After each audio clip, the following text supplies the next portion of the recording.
It's your CBS On the Go report. We're going to begin by looking at the weather, which shows thunderstorms popping over the southeast, and also thunderstorms will be developing over the Rocky Mountains. Here's how it looks. Here's how it has looked on the time lapse. In terms of the futurecast, an idea of what's going to be happening in the succeeding hours. You can see plenty of thunderstorms range from Atlanta up through the nation's capital. It'll be warm too, with 79 at Minneapolis today, 81 for Boston, 96 for Dallas, in Sacramento 89, and in Los Angeles 75. And that's the weather.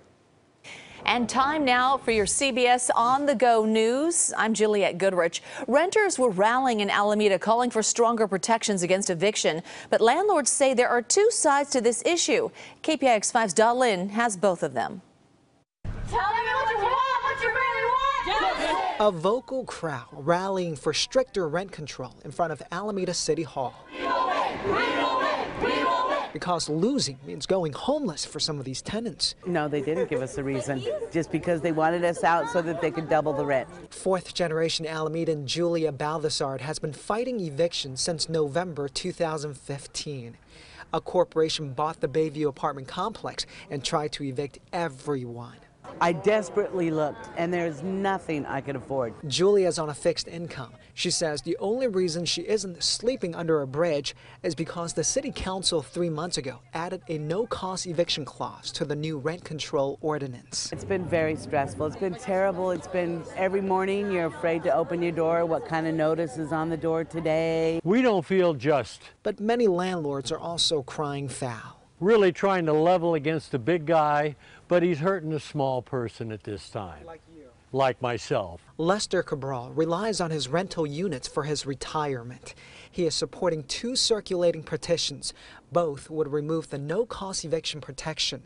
Many landlords say people voted last year for Measure L1, which does not include just cause. City officials, they really should respect the will of the voters, and since we voted, and you should, honor it. We will win.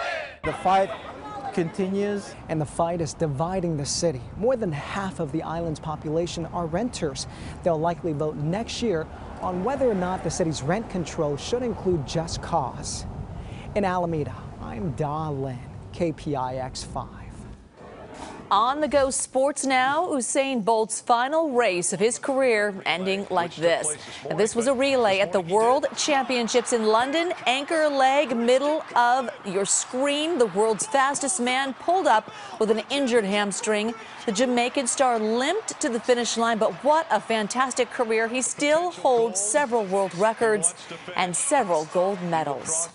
And say hello to 49ers' first ever female coach, Katie Sowers. She had just completed an internship coaching program Friday, and then Coach Kyle Shanahan hired her as a receivers coach full-time.